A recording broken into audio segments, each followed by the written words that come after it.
presentation. What I will present today is based on work done by two committees that I chaired in the last 4 years. The first that you can see its members listed here has finished its work and submitted its final report in 2019. That was a committee commissioned by the Stigler Research Center at the University of Chicago.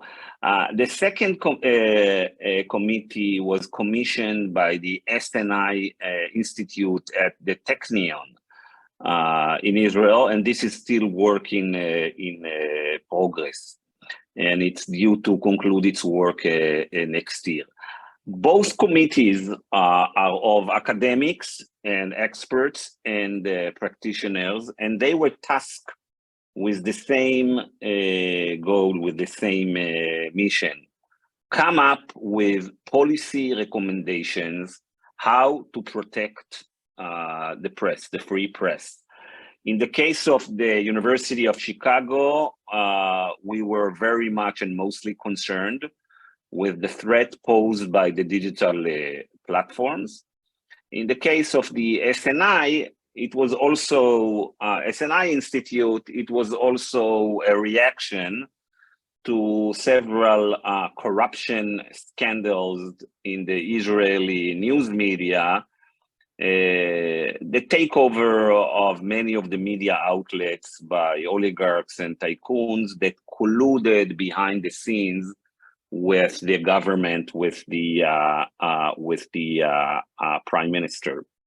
Now, the name of this short talk, as some of you have probably noticed, is based on the name of, of the Hutchins Commission, chaired by the former president of the University of Chicago, exactly 75 years ago, right after World War II.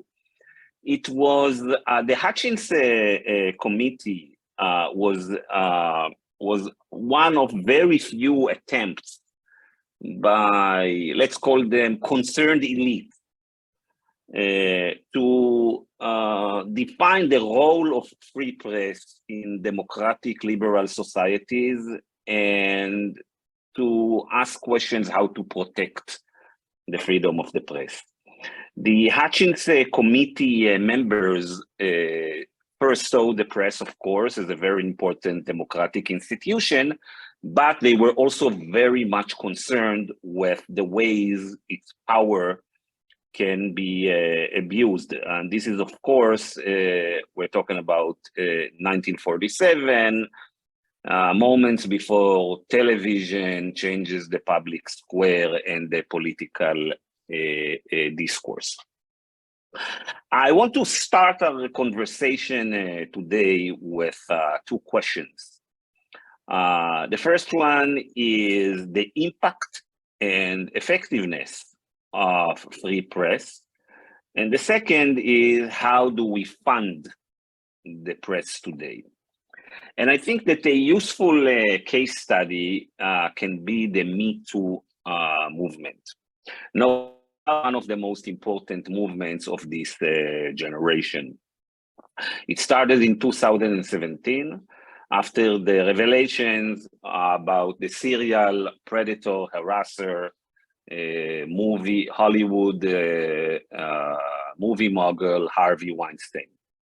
So when I teach my class about the political economy of regulation in the media, I asked my students who exposed Harvey Weinstein and started this movement. As some of you know, Me Too movement started a couple of days after the revelations about Harvey Weinstein. And the frequent answer that I get is that it was exposed by Facebook or another social network. And this is, of course, totally wrong, okay? Me Too started after Weinstein was exposed by two news outlets. Investigative journalists in both the New York Times and the New Yorker spent months investigating the story and trying to convince victims that were all, of course, were afraid of the huge power that Weinstein had in Hollywood.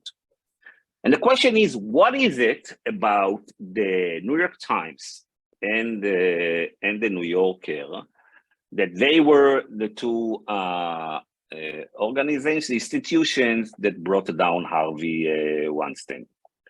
So the Times and the New Yorker have a very long tradition of doing what we call accountability journalism. This is very difficult to get victims always to come forward, but especially difficult when the perpetrator is a very powerful person or organization. The victims need to know that coming forward will not backfire on them, will not destroy their careers, will not wreck their reputation, or unleash armies of trolls on social networks against them. They need to know that the perpetrator will be the story and not them. They need to know that the perpetrator will lose his or her power and that justice will prevail. They need an institution that has credibility, knows how to protect the sources, curate the message, and frame the story in a particular way. And most importantly, they need it to be impactful. They need to know that Harvey Weinstein will go down in flames. Now, for people who are not in the business of investigative journalism, all this may not seem like a very formidable task. But for anyone who has tried to expose and to bring down powerful tycoons, big businesses, or autocrats for that matter, anyone that has engaged in this kind of work will tell you that this is a pretty daunting and complicated endeavor. I have a quote here from what Jim Rutenberg, the media critic of the New York Times, is sharing with the readers of the New York Times a couple of days after the revelations, the expose of Harvey Weinstein. I want to read to you very quickly because this is important. He calls it, there is a protection racket, network of aggressive public relations flacks and lawyers who guard the secrets of those who employ and keep their misdeeds. The racket is a formidable opponent for anyone who is trying to expose the truth. It uses everything at its disposal to wear down reporters, to break their wills, either by wooing them or using smears and legal actions. This is very interesting because the New York Times is one of the most powerful news organizations in the world, and yet, according to the people at the New York Times, the media critic in this case, they tell you that actually it's much more difficult to go after these people and to expose their misdeeds because they have a lot of power. So the balance of power between news outlets and very powerful organizations, governments, or business is a key issue that we'd like to understand when we discuss accountability journalism and investigative journalism. So, what is the role of journalism in a democratic society? There is sort of an agreement throughout history, at least in the last 300 years, that independent journalism is one of the most important institution in our society. I'll use only two quotes, one of Alexis de Tocqueville and the other one from Jefferson. Nothing but a newspaper can drop the same thought into 1,000 minds at the same moment. To suppose that they only serve to protect freedom would be to diminish their importance. They maintain civilization. And Jefferson were it to me to decide whether we should have a government without newspapers or newspapers without government, I should not hesitate a moment to prefer the latter.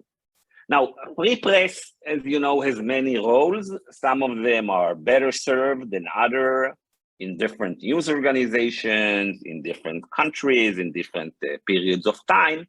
I want to focus at this talk on what we call accountability journalism, holding powerful people to account, serving as a countervailing force. For example, we are very much worried with the idea of regulatory captures of lawmakers and enforcer by money or by special interest. And accountability journalism, of course, can be an antidote for that. And there are numerous examples and case studies, and of course, papers on the effectiveness of news outlets in doing that, in ameliorating some of that regulatory capture. But the question is, okay, how do we fund investigative journalism? So it turns out it has a very high fixed costs, high hazards, and uncertain revenues. And most importantly, when you succeed, whoever produced and borne all the cost of this investigative journalism will not be able to capture and monetize the benefits to society. The opposite.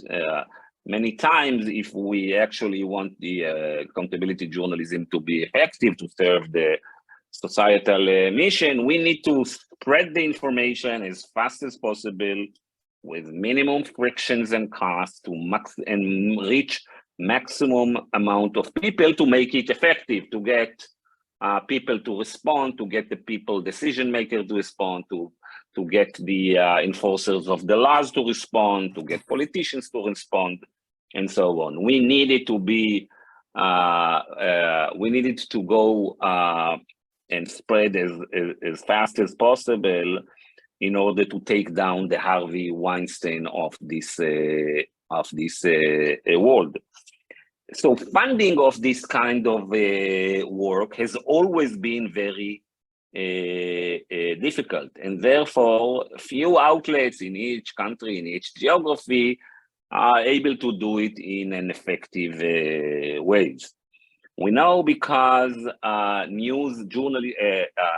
investigative journalism most of the time is a public good. It means that it's undersupplied. It means that there is under demand. It means that it's also social. It has long longevity and is very, very risky. But in the last 10 years, maybe 15 years, emerged two important threats to the ability of news outlets to do this important job. First, it was the internet, and then came the social networks. Internet started to eviscerate the economic model of news outlets, and social networks only exacerbated it and also changed the distribution and consumption of news, and eventually also the production of news, as I will explain soon. What gets produced, what kind of information gets produced, what gets attention, how do we understand the news, and how do we react to it. So this is how the business model, the economic model of the news outlet changed before and after the internet and social network. Here you can see the growth in revenues, and the inflection point that I chose is the emergence of Craigslist. Okay, the classified advertising moving to the internet. Craigslist was appeared in the middle of the 90s, but became very, very important in the beginning of the 2000s. And look what happened once we started to have classified ads and other advertising moved from the news outlet to the internet and then to the social network. Now, classified ads were the crux of the business model of news outlets, because they are, as we know, a two-sided market, and two-sided markets tend to consolidate, sometimes monopolize, and that's why they are so profitable. Okay, think about businesses like Facebook and Google, why they are so powerful and profitable, because there is this network effect, because they are two-sided markets. What is also important in classified when we talk about news outlet in particular is that in the classifieds business, unlike the display, in the classified ads, unlike the display ads, you have many small advertisers, which means that none of them can pressure or squeeze you, the publisher or the editor, in any particular way, because they don't have a lot of power or clout, because they bring only a small amount of the advertising to the news outlet. So the revenues, as we all know, dropped dramatically in the last 10 years. And when your revenues drop, you have to cut the costs. And news outlets all over the world, especially in Western countries, especially in developed countries, had to dramatically cut their costs. And this happened all over the world, of course. Some people call it the news deserts, where you have countries, geographies that don't have only a small number of news outlets, or don't have any news outlets at all.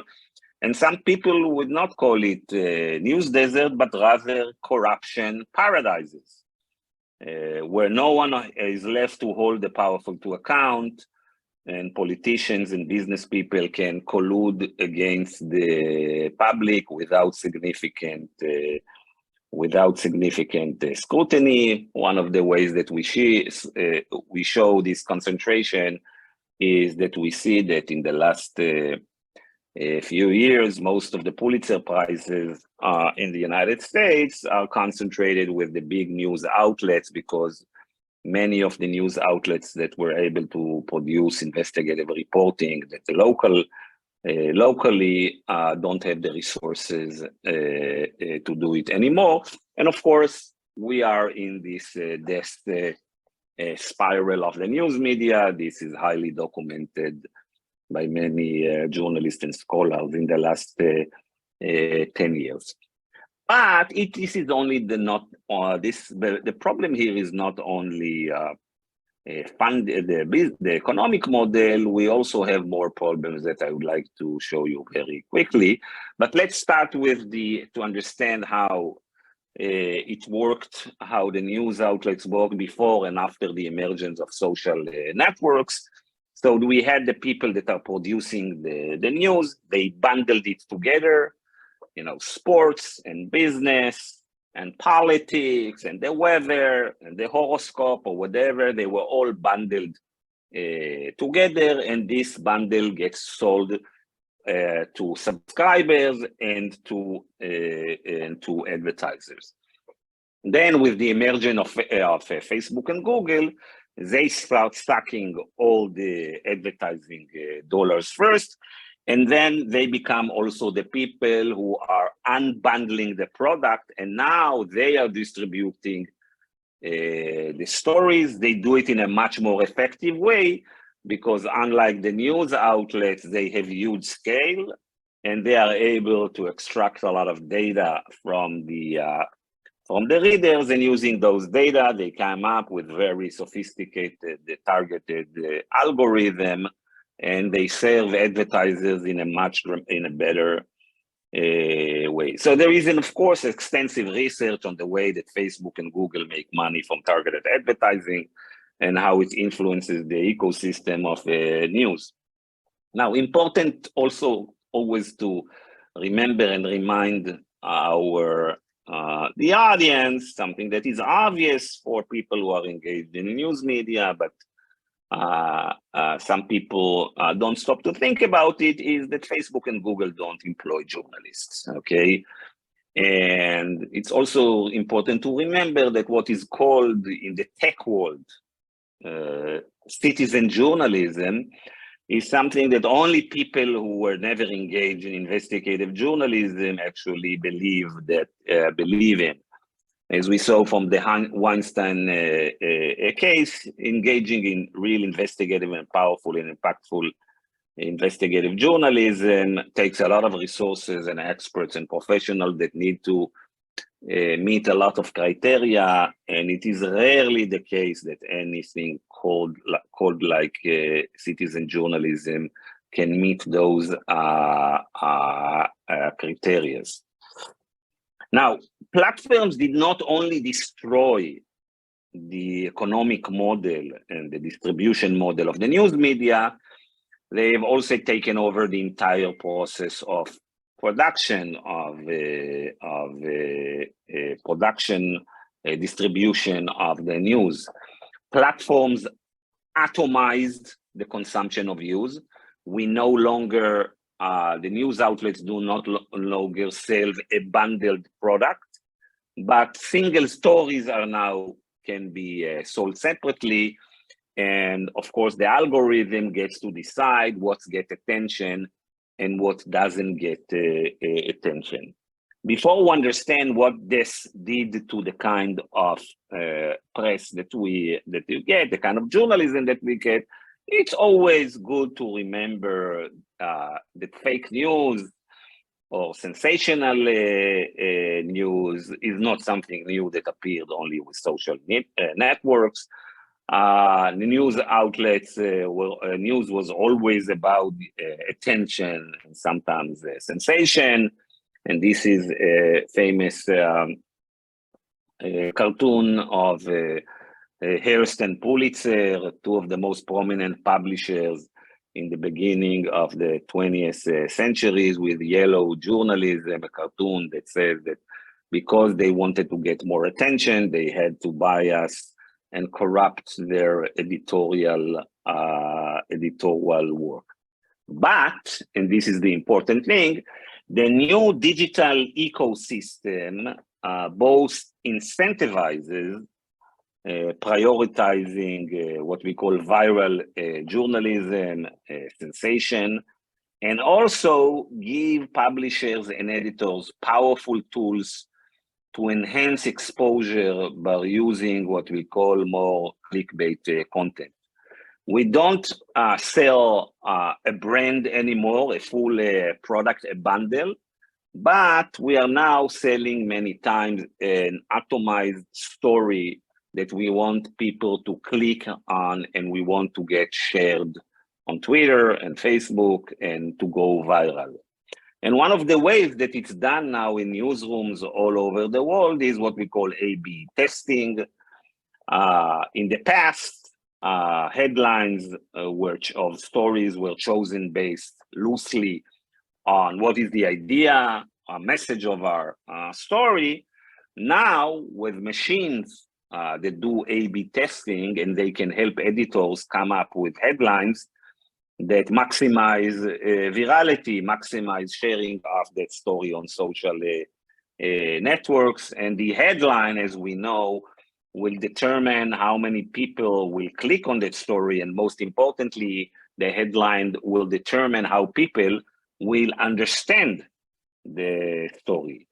So technology is not neutral at all. It was never neutral. Technology changes the way that we do journalism. Here are a couple of examples. What happens when you want people to click on a story, how many times you need to tweak and change and bias the headline and the way people perceive it if you want to maximize revenues. And this is driven partly by adapting what we call algorithmic logic to the way that we curate and edit the the news.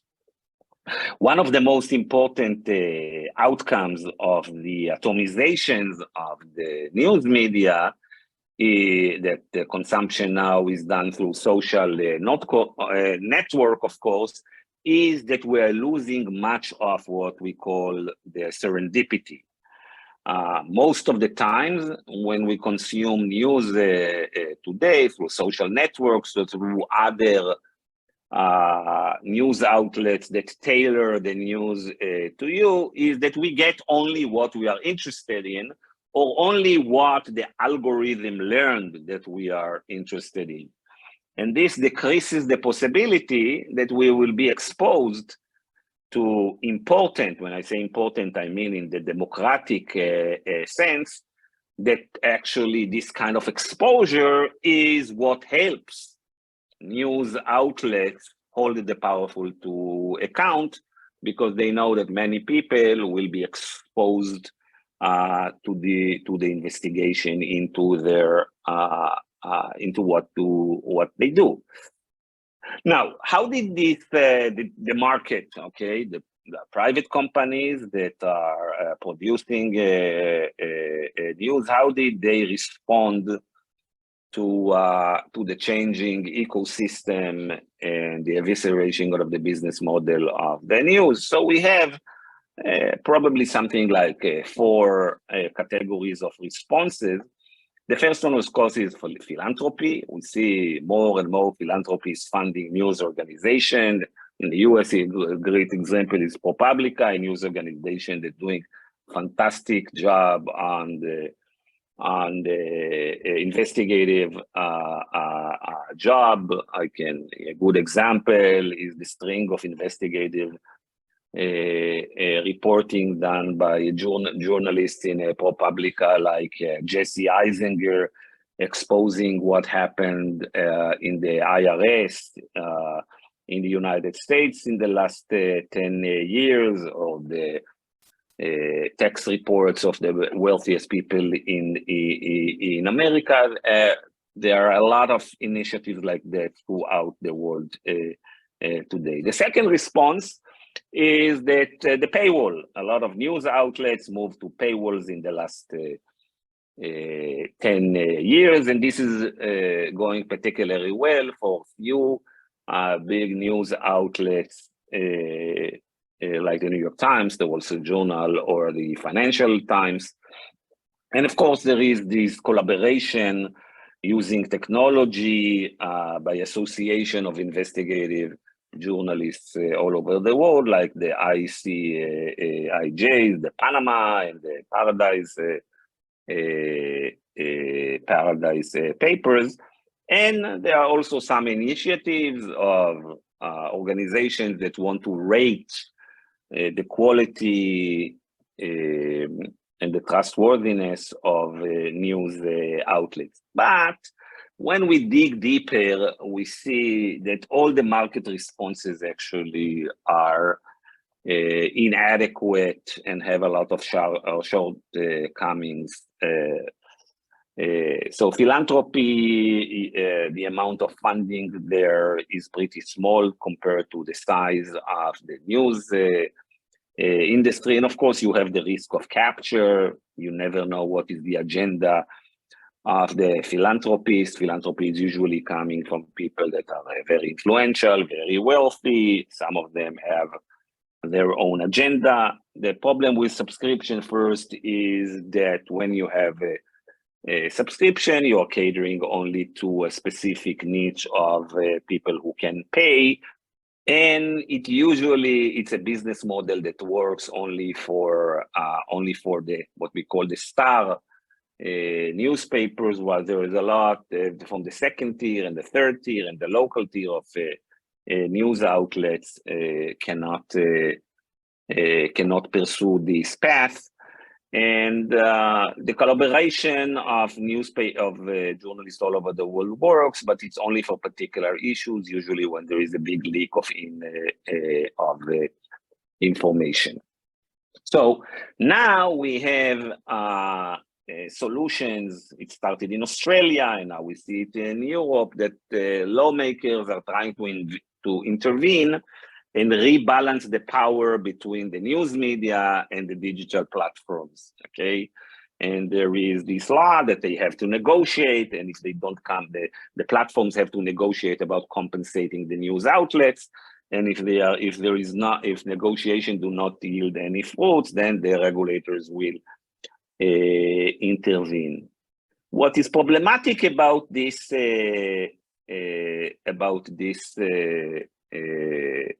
initiatives is twofold. The first one is that what we're actually seeing is that we have monopolistic digital platforms, that people understand that we should address their monopolistic power and all the negative externalities to societies. And you have a situation that the people, the news outlets that need to scrutinize them are actually striking a deal with them, brokered by the regulators. And you can see it even as hush money. Okay, we are now going to share with you the monopolistic rents that we have. The other problematic thing about it is that the marriage between advertising and news has always been fraught with a lot of biases and conflicts of interest and incentives to chase sensations, which means that actually, if we will now start paying news outlets for whatever goes viral on social networks, we'll just give them more incentives to curate their news in a particular way that maybe is not aligned with societal interests. So our committee has 4 proposals how to deal with this news ecosystem, and I will address them briefly. The first one, the most important one, some would argue the most radical one, is to develop public funding for investigative journalism. The second one is to regulate media concentration, has to deal with antitrust issues. The third one is to increase transparency and accountability. I will start with the recommendation to introduce what we call the media voucher. This is based on work done mostly by the member of our committee, Julia Kaken from Science Pro. So how can we, what can be done to solve the democratic journalism and to address the platform's control of news? So we propose series of mechanisms. The first one is the media vouchers. We're talking about innovative form of public and participatory funding of the news. Okay, so let's first, some people when they hear, what do you mean public funding for journalism? Journalism is always a private business. You don't need public funding. So actually, if you go back to the history of journalism of the news media, you find out that in most developed countries, the government financially supported the media in one way or another throughout histories, either by direct or indirect subsidies, reduced value added, in the United States through eliminating the postal costs of a newspaper for many years. And of course, you have funding of public media, of public broadcasters, either through license fees or income tax charges or so on in most countries. Let's briefly look at this table.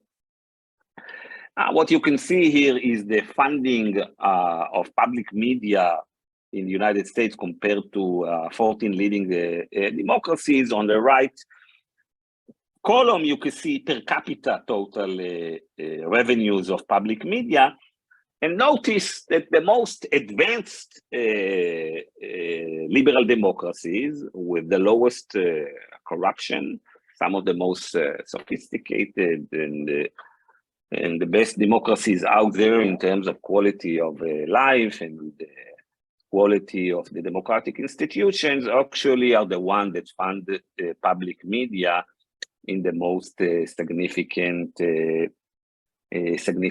way. But public funding of news through public media has some drawbacks. There has some negatives. Their government can try to influence the public media, and there are a lot of things that can happen when public media is very, very influential.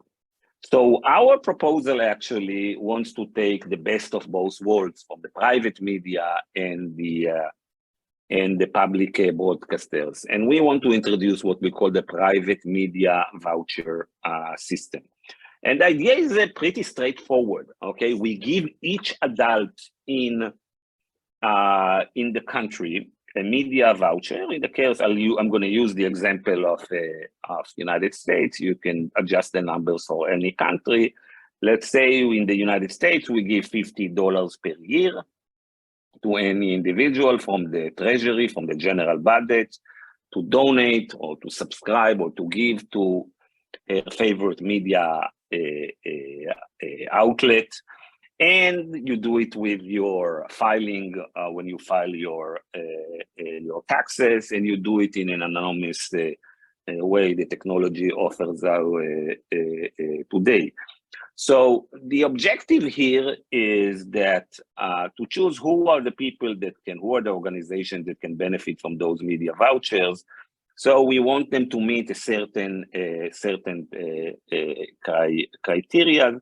And by the way, those criteria can be tweaked and changed according to different countries, the size of the countries, and the norms in the news media, and so on. Now, the question is, how do you guarantee, what we are very much concerned with, is that the degree of pluralism and avoid this concentration that we see today in most countries. So our scheme actually introduces a threshold. Any given media outlet cannot receive more than 1% of the total number of media vouchers. 1% is for a large country like the United States. In smaller countries, it's probably going to be something like 3%. In the example of the US, it's something like 260 million adults, and each news outlet can get up to 2.6 million vouchers, which is something like $130 million, which allows you to have a nice and sizable newsroom of investigative journalism or anything that you want to fund with that. If you have an event of over-allocation, that actually would take the over-allocation of money and we spread it proportionally with the other news outlets. So we think that this solution is much more competitive and than what we see today in the market. Of course, it's much better than just a couple of philanthropists deciding what they want to investigate and who they want to fund. And we also think that it's better than than funding directly just one large institution like a public media. Okay, so this is not to replace the public media or the public broadcaster. This is another. We need a few categories of news outlets out of them, and we want to see also independent press funded by those by the media vouchers. There are of course some downsides to this scheme. You can think about problems in this scheme, but we think it's much better than the current status quo, and it will guarantee media independence. There is not going to be any government intervention or advertisers intervention or oligarchs and big business intervention in the way that we fund it. It will also bring more competition to the market. What else? The second recommendation that we have is that we want to rethink the way that we regulate media concentration.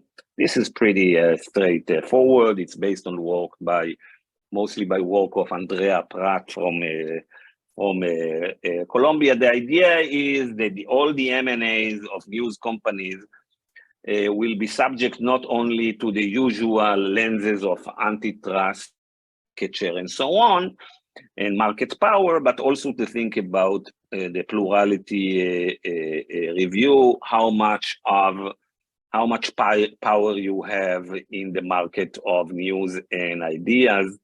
And there are novel ways to determine it. So the standard competition policy protects direct consumers' welfare, and therefore doesn't take into account the most important effect of news media, the indirect effect about excessive media concentration, when you have news outlets or media moguls that actually can control government, or can set the agenda, what is exposed and what is not exposed in a democratic society. So we want to quantify this news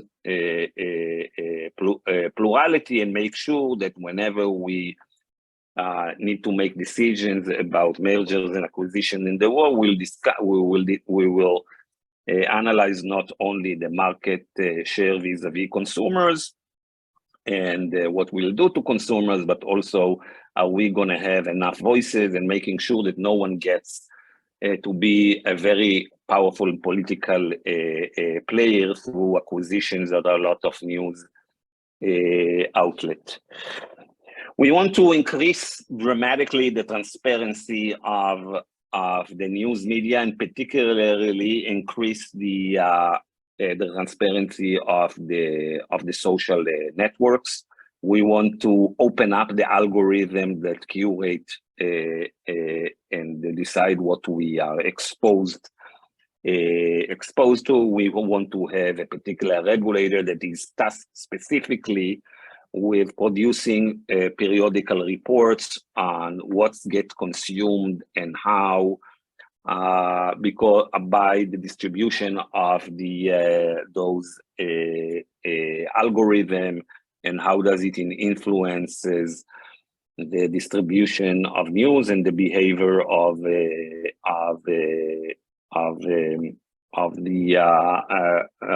public, the people who consume it. And the last recommendation is that we want to increase accountability. We're talking about, of course, about Section 230. Section 230, this exemption that social networks get from any liability or responsibility for the contents, actually is a subsidy to the tune of probably billions of dollars to the largest social networks. This is their business model in many ways based on this idea. So there are two options to go here. One is just to repeal Section 230. And we know that Section 230 has a lot of benefits. Some people think that Section 230 is responsible for much of the growth of the internet.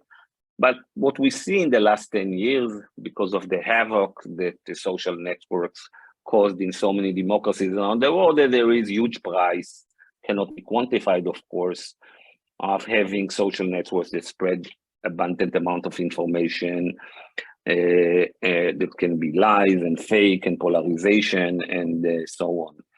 So one way to start thinking about is repealing of Section 230, and this is something that needs to be studied. We want to think what is going to be the next equilibrium, perhaps repeal it for a certain size of companies. And the other way to go is to think about that if platforms would like to continue to enjoy Section 230 protection, they will need to take clear measures to prioritize news, not by maximizing of revenues, virality, addiction, and so on. And to end with that, I think if we want to think about further research and ideas that are important to explore, the first one would be, we want to understand better how the influence of news outlets change since the emergence of Twitter and Facebook as a very important square that influences the agenda, the political agenda, and the discussion and the discourse, what happens when all politicians in around the world don't have any gatekeepers anymore, and they can reach voters and citizens and consumers directly. What happens to the balance of power? Can the news media still be hold the powerful to account when the most powerful people can bypass those gatekeepers, attack those gatekeepers, use algorithm, bots, trolls, and so on, to spread the falsehoods or to attack whoever is challenging them with information. We also want to think about maybe we should ban altogether targeted advertising, or ban it when it is associated with anything that that curates and spreads the news, because the combination of targeted advertising and news may be very detrimental to the consumption of news and what kinds of news gets consumed and what kind of information there is in the market. And last but not least, we want to think about the Elon phenomena. Some of you probably have seen the new documentary in HBO that was released in late 2022 about the Murdoch dynasty, about the Murdochs and how they dramatically influence what kind of journalism we have in many countries across the world, and how they become such an important political player, and how they polarized the electorate and changed the discourse in the US, in many countries around the world.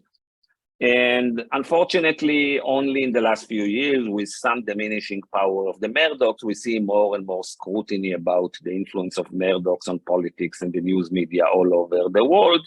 Now we have perhaps the new generation of Murdoch.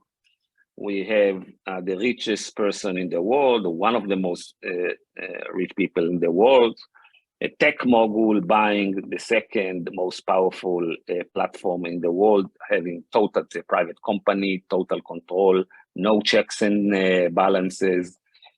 He can do whatever we want, and we can see what he's doing as we speak today in late 2022.